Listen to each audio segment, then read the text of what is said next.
இப்ப இதுக்கு நடுவுல திடீர்னு திருமாவளவன் வந்து, அ எனக்கு முதல்வர் பதவி மேல ஆசை இல்லையா? இல்ல எனக்கு முதல்வர் பதவிக்கு தகுதி இல்லையா? அப்படின்ற மாரியான விஷயத்த வந்து பேசியிருக்கிறாரு. ரொம்ப நாளாவே இந்த துணை முதலமைச்சர், இல்ல ஆட்சியில் பங்கு இந்த மாரி விஷயங்கள் பேசப்படும் போதெல்லாம், அது திருமாவளவனை நோக்கி தான் குறிவைக்கப்படுது. இப்ப முதல்வர் பதவிக்கு எனக்கு என்ன தகுதி இல்லையா? அப்படின்னு அவரு பேசுறத வந்து எப்படி புரிஞ்சுக்கிறது? ஒண்ணுமே இல்ல. அவரு ரொம்ப வெளிப்படையாவே சொல்லிட்டாரு. இங்க எல்லோருமே அவரை குறிவைத்து தொடர்ந்து அவரை கூட்டணிக்கு அழைப்பது என்பது இயல்பாவே இருக்கு. அது பாஜக தரப்புலயா இருக்கட்டும், அதிமுக தரப்புலயா இருக்கட்டும். அப்ப துணை முதல்வர் ஆவதற்கு ஆசை இல்லையா திருமாவளவனுக்கு? அப்படிங்கிற கேள்வி தான் அவங்க வந்து வைக்கிறாங்க. அப்போதுதான் அவர் வந்து கொதித்தெழுந்து சொல்றாரு, "ஏன் நான் முதல்வர் ஆகக்கூடாதா? எம்ஜிஆர் கூட அரசியல் பண்ணியிருக்கோம், இவங்க கூட அரசியல் பண்ணியிருக்கோம்லாம் சொல்றீங்க இல்லையா? நான் வந்து எல்லார் கூடயுமே அரசியல் பண்ணியிருக்கேன்.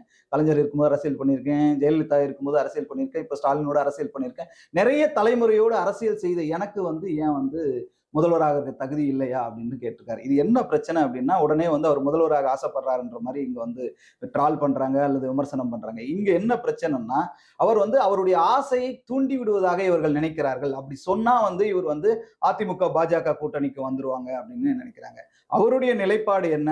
அவர் வந்து மதச்சார்பின்மையை பின்பற்றுகிற ஒரு கட்சியாகத்தான் நான் இருப்பேன். அவங்களோட தான் கூட்டணி வைப்பேன் அப்படின்னு சொல்றாரு.